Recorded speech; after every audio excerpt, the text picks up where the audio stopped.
The Indiana women's basketball team made a historic run in the NCAA tournament, earning head coach Teri Moren an extension and a raise. The Hoosier men, meanwhile, named a new head coach with ties to the past. Pat Bean reports. It's Final Four weekend for the NCAA men's and women's basketball tournaments. And while the Indiana women fell one game short of reaching the pinnacle of their sport this season, the Hoosier men didn't make it to the tournament for a fifth straight year. Enter Mike Woodson, a former star player for Indiana in the late 1970s, who was hired as the head coach Monday. To be able to circle back and come back home and coach Indiana University basketball means a great deal to me. Indiana Athletic Director Scott Dolson is hoping it means a great deal for the program. It's been 44 years since the last of Indiana's 5 national championship banners were hung. There have been successful seasons since, but not the sustained success of the 1970s and 80s.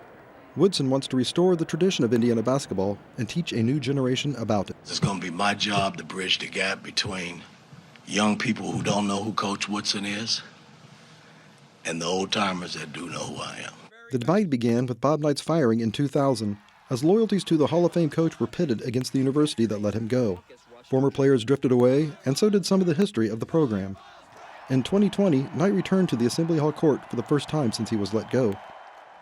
He taught me how to play the game of basketball from a fundamental standpoint.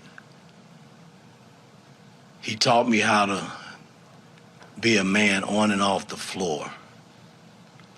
And that was huge for me coming out of the inner cities of Indianapolis.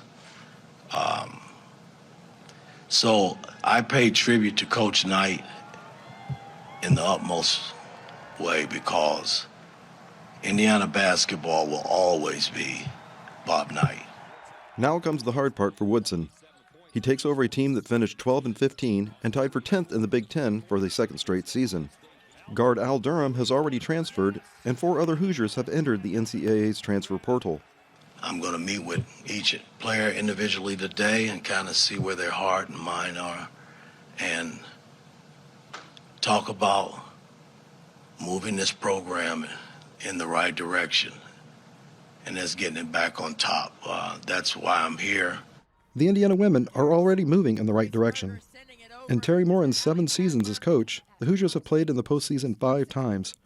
Last year would have been a 6th, but the NCAA tournament was canceled due to the pandemic.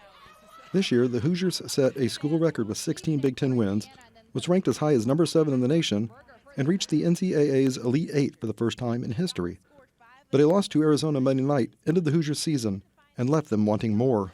We want this to be a regular thing, and we don't want this to be a surprise to have Indiana in the Elite 8. We want it to be expected, and now that we got a taste of it, all of us are going to be hungry for more. Just a sophomore, Holmes led Indiana in scoring and rebounding this season and was named first team All-Big Ten, along with junior guard Grace Berger.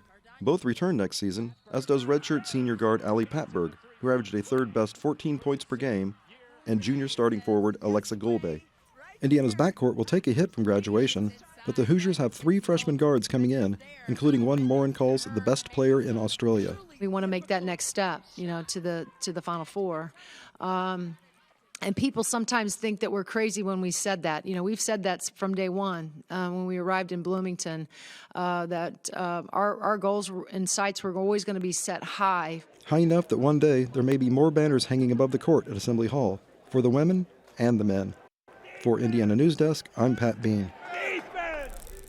Now, star forward Trace Jackson Davis announced today he would be returning for his junior season.